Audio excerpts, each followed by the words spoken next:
Boro have signed Alfie Jones, and this is the lowdown. Boro have signed Alfie Jones for £3 million from Hull City on a 4-year deal. The defender joined us as our first signing of the summer. So who is he and what is he like? So let's have a look at his numbers then. And wait a minute, why are they so low? Well, there's a few things at play here. One, especially if you're looking around his tackles and across his dribblers tackled and blocks, etc., etc. There is a lot more context that needs to be mentioned about this. It comes down to 4 things. One, Hull's defensive system. So under a senior, they're sat in a mid-block, prioritising space and control over duels to try and win it back in certain areas. Role clarity, I would say, is another thing where Jones often stayed central and delayed attackers rather than stepping into challenges, so showing them out wide or showing them into certain areas where he could win the ball a little bit easier. And then additionally as well, he's not that type of defender to try and get stuck in. He's definitely more of a clean-up defender, so he's not really asked to press high or follow runners wide. He's more told to hold his shape and manage that last line of defence if need be. But also the one final thing to that is where data doesn't really come in handy. It's all around team structure. A good tactical shape can really reduce that defensive intervention if you really need it.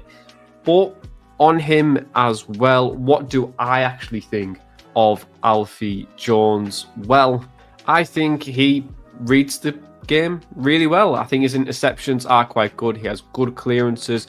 He's good and comfortable from playing out from the back. And also, I think he's quite comfortable playing in the back 3 or back 4. So that actually shows that if Middlesbrough were to opt towards this back 5, like we've seen under Rob Edwards so far, he would actually be a good fit. Additionally to that as well, he's actually very durable. He's played 40 plus games over the last 3 years and hasn't had a major injury. Touch wood, because it might happen whilst he's at Boro. But the best thing that Boro could have had over the last few seasons is availability, and he is definitely that type of player who will always be available.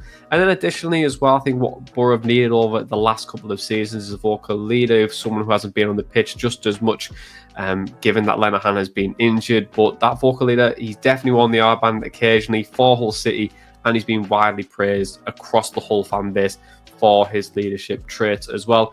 He's definitely, when I've watched him, more mentally composed, doesn't really make too many errors, and he's also very, very good in high pressure matches as well. So a very complete player who we're definitely bringing in. But where does he improve? Where does he improve? Because we've just seen from his data that actually his tackles aren't particularly that great. His dribbles tackles aren't particularly that great. His interceptions aren't particularly that great. His aerial duels aren't that great. So why have we signed him if his data doesn't show that he's not great? Well, actually, we've said it just a little bit earlier on that his data is actually very subjective to how Hull played. But what I would say is that he is quite limited in terms of his pace and also his attacking threat. So in the box, where Middlesbrough haven't really been as efficient over the last couple of seasons, for someone who's 6'3", you would think you would expect something a lot more. But given that Middlesbrough are becoming set-piece specialists, I think this could be something where he actually does come good in.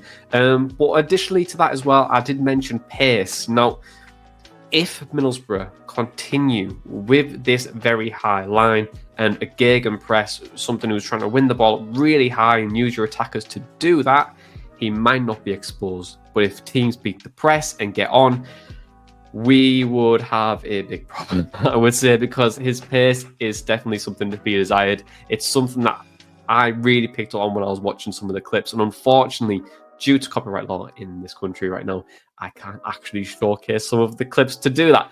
But you got to trust me on this one. His pace hasn't been, well, it isn't that great, to be honest with you. But you've probably heard enough from me, and there is some more insight to come. But here is Ant from Holland back to give you a Hull perspective.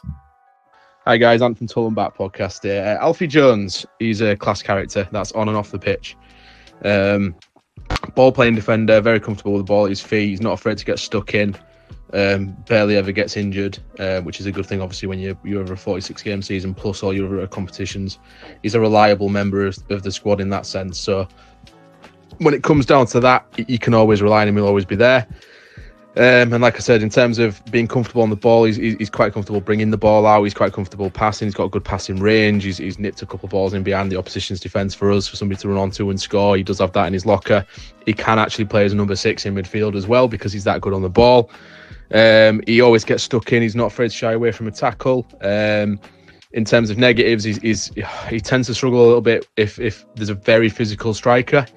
Aerially, he could be better. He doesn't win a lot of his aerial duels, and marking wise, he does lose his man quite often. Derby at home for us last season being a big one where he lost his man and they scored and won 1-0, and it was on the brink of relegation. But these are things he can work on. He's hitting his prime now, so a 4-year deal. You're going to see the best of him now. I think he's going to really crack on, and in a stable club that's, you know, where he knows he's going to be now for the next 4 years. Good players around him, good manager as well. You'll probably definitely see the best of Alfie Jones. We're going to miss him. He's been a good servant here for just over 5 years. He's been just under 200 appearances. Joined he's one of the last.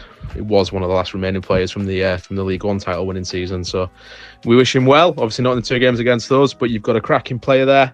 I think a £3 million total after add-ons thing kind of deal is perfect for us, as he probably wouldn't have started above Egan this season anyway, so it was good for us to cash in while we could. But yeah, cheers guys, good luck, look after him, see you later.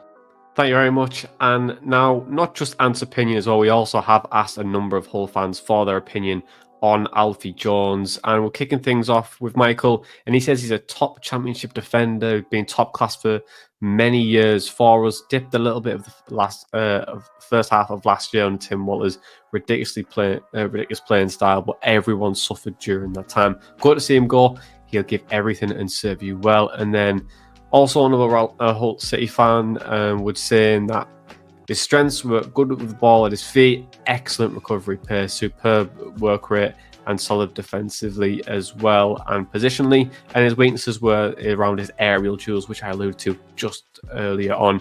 And then finally as well, AFC thoughts. They said that a decent defender on the ball and will give you 100%, not great in the air though. So how does he compare then to a player who is leaving the club? And that is Rav van den Berg. So with Rav van den Berg then, it's a very similar, when you look at the data, you would probably go, there actually are quite similar players. But this is where data can be very deceiving. I think with Rav and Jones, in terms of comparisons, I think Rav is a much more technically gifted player, someone who can play the ball out from the back very comfortably, but also technically, I think he is and has a lot higher of a ceiling of what Jones potentially has. But in terms of Jones, we've actually pivoted our strategy just slightly to come towards more of a complete player. We've moved from potential to complete, and we're having a really good 4 years with him coming in. If you were to compare Jones with players similar to what we have right now, I would definitely say he is more suited to a Dale Fry and an Edmondson over Rav, even though they do have some similarities within the data set. And now with data itself, it's very subjective because you are only as good as the structure that you have around you, but also the players and also what a manager would like of you. Because sometimes you will peak in certain areas and look poor in others, but a lot of context is needed from that. But for me, he is a player who is suited more towards Fry and Edmondson than he is to Rav, and Rav is a big miss and will be, well, we think he's going to be going soon, right? So, one final thing, the lack of pace.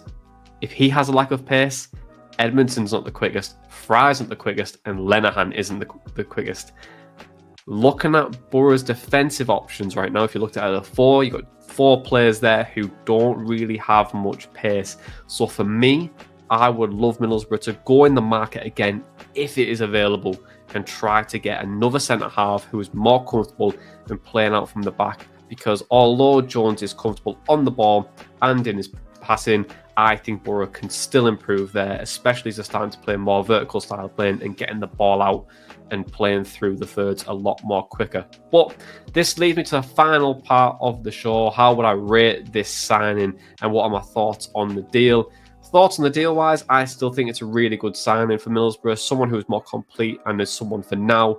Also, additionally to that as well, he's always available, which makes things a lot easier because Boro have not had players who have been available over the last few seasons. And look at our pre-season so far. So having someone like that to come in, I think it is fairly good going. But how would I rate this signing out of 5? I'm going to give it a 3 out of 5. I still think it's a very steady signing, something to have be the potential over the next couple of years to be a fan favourite, given, Boro fans love a defender. So I think it's a 3 out of 5, and I'm going to stick with that. But what do you think? What do you think of the signing of Alfie Jones? And do you think he's been a really good signing for Boro? Let us know in the comments below. But this has been the Lowdown on Alfie Jones, and that was our Boro Match Day chat in the pod of the Boro.